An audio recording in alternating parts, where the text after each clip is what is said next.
शादी कोई समझौता नहीं होता। रसीम कहाँ हो कहती हुई नीलम छत पर पहुंच गई। अरे यहाँ क्या कर रही हो? छत पर अकेली आसमान को यूं क्यों घूर रही हो? रसीम पलट कर नीलम को देखा और बाहें बढ़ा दी। क्या हुआ? क्यों बुलाया है साहिबा ने? अरे कुछ नहीं, आज यूं ही मन उचट हो रखा है। क्यों, क्या हुआ? हुआ तो कुछ नहीं, सोच रही थी शादी करूं या नहीं। मतलब? अरे कल रवि ने शादी का प्रस्ताव रख दिया। मैं भी तैयार हूँ, पर मैंने 6 महीने पहले ही सर्विस शुरू की है और रवि कह रहा है शादी के बाद नो सर्विस। मैं इतना कमा लेता हूँ कि ज़िंदगी में कोई परेशानी नहीं होगी। अब तुम ही बताओ, क्या कमाना सिर्फ घर चलाने के लिए होता है? अरे अपनी संतुष्टि, अपना सम्मान, अपनी स्वतंत्रता के लिए भी ज़रूरी है। तुमने यह सब उसे कहा? नीलम ने पूछा। हाँ, उसे कहा। उसने सुना भी, पर उसकी बातों से लग रहा है कि वह एग्री नहीं है। फिर? नहीं, सोच रही हूँ अभी मना कर दूँ। जिस आदमी को अपनी पत्नी का काम करना पसंद नहीं, क्या पता वह आगे चलकर क्या कुछ पसंद नहीं आएगा। कौन जाने। बात तो सही है, नीलम बोली। आज तुम लोगों को सिर्फ प्यार ही प्यार दिख रहा है, पर जिंदगी सिर्फ प्यार से नहीं चलती। जिंदगी नित्य नई समस्याओं का नाम है। रवि को तुम्हें अपनी जिंदगी का डिसीजन खुद लेने देना चाहिए। अगर ऐसा ना हो तो तुम्हें इस प्यार को शादी का नाम नहीं देना चाहिए। एक बार और बात करके देखो और उसके विचार को समझने की कोशिश करो।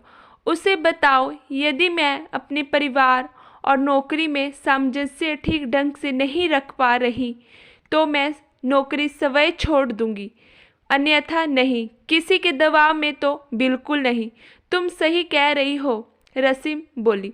नीलम, चलो आज फिर एक बार बात करके देखती हूँ। रात 10 बजे नीलम के फ़ोन की घंटी घनघनाई। उसने देखा रसीम का फ़ोन था। वह भी उसके फ़ोन का इंतज़ार कर रही थी। हेलो रसीम, जल्दी बताओ क्या हुआ? नीलम यार, रवि बड़ी गोलमाल बात कर रहा है। उसकी बातों में ना हाँ दिखती है, नहीं तो ना ना। फिर? अब कुछ नहीं, कई घंटों में एक छोटी सी बात का कोई हल नहीं मिला तो मैं उसे अपना भविष्य नहीं सौंप सकती, कह कर आई हूँ। अभी मैं शादी नहीं कर सकती, 2 साल बाद सोचूंगी। देखो उठ किस करवट बैठता है। ठीक है, इमोशन में ज़िंदगी दांव पर नहीं लगानी चाहिए। जो प्यार सुरक्षा नहीं दे सकता वह प्यार नहीं होता। देखना कल वह मुझसे भी बात करेगा, देखती हूँ क्या कहेगा, नीलम बोली। Okay, good night. 2 दिन बाद रवि का नीलम के पास कॉल आया। प्लीज़ आज शाम कॉफ़ी शॉप पर मिलो। आती हूँ, नीलम ने बोला। नीलम जानती थी दोनों एक दूसरे को बहुत प्यार करते हैं, परंतु शादी एक आकर्षण का नाम नहीं, ना ही समझौते का।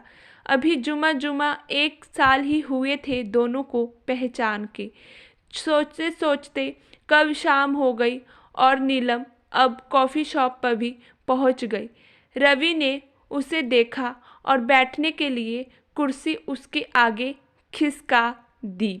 नीलम ने प्रश्नवाचक निगाहों से रवि को देखा। नीलम, मैं रसीम से शादी करना चाहता हूँ। वो सारी बात उसने बताई ही होगी। हाँ बताई तो है, अब तुम बोलो।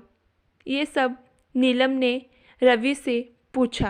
रसीम को समझाती क्यों नहीं? शादी के बाद वह बेफिक्र होकर घर संभाले और मैं उसे कमा कर दूँ।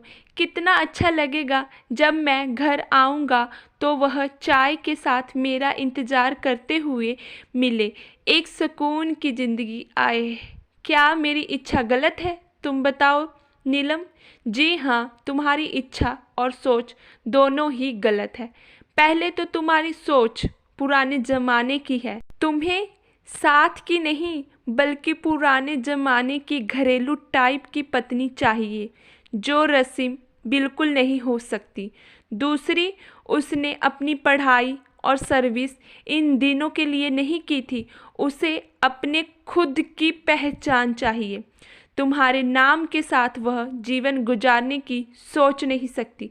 अच्छा हो तुम दोनों शादी ना करो। तुम अपनी माँ को या दादी को बोल दो तुम्हारे लिए एक सुंदर सी सुशील सी गुड़िया खोज दे। नमस्ते कहकर नीलम वहाँ से निकल गई। रसीम के निर्णय को उचित बताकर रसीम को फ़ोन पर अपना निर्णय भी सुना दिया।